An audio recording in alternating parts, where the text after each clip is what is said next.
Okay, so people keep asking me about the Marps. This is a Marp. Say hello. Marp, Marp. And you got not one, you got two.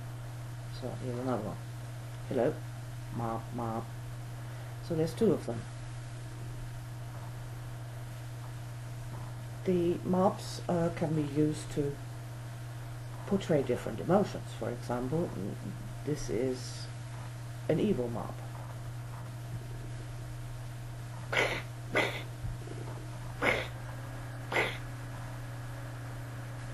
Now, the difference between an evil Marp and the symbol that you might be used to, that you can see for like evil, is where they go like this, and the Marp's snouts are actually closed and they can't speak, and it really frustrates the hell out of them. So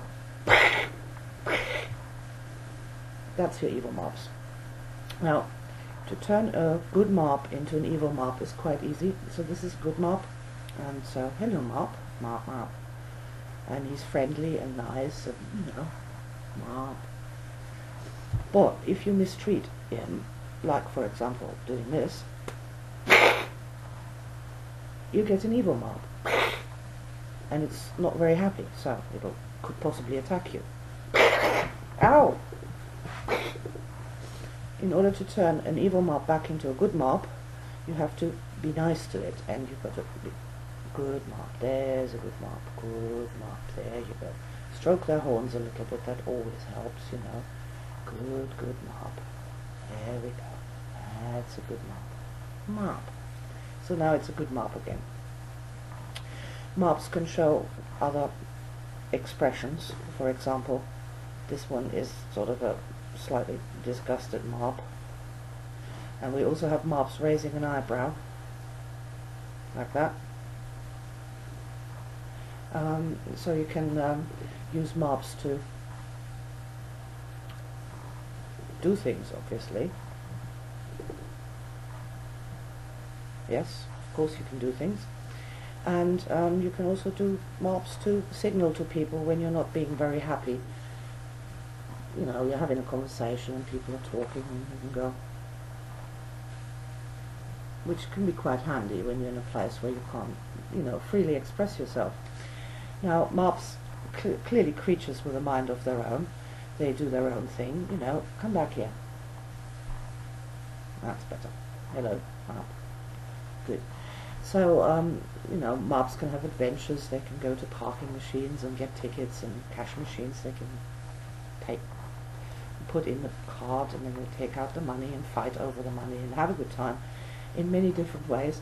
But the most useful thing for Marps is to allow them a level of independence, if you will, and let the Marp be controlled by the energy mind. So you can, for example, give a Marp, let's say that was a pen, you can give a Marp a pen to hold, and the Marp can draw symbols and all sorts of things on your behalf, because it has a mind of its own, and you don't need to tell the Marp what it is supposed to do. It does it when you ask it to do that. For example, in art solutions, you would ask the Marp to give you a nice symbol that will make you feel better right now. Or let both Marps do a slightly more complicated thing if you want. Okay, so we also say that beneath, obviously these are very happy little chaps with a great variety of expression. They can be very, very happy and, have a good time. They can also be so appalled that they have a heart attack, which looks something like this.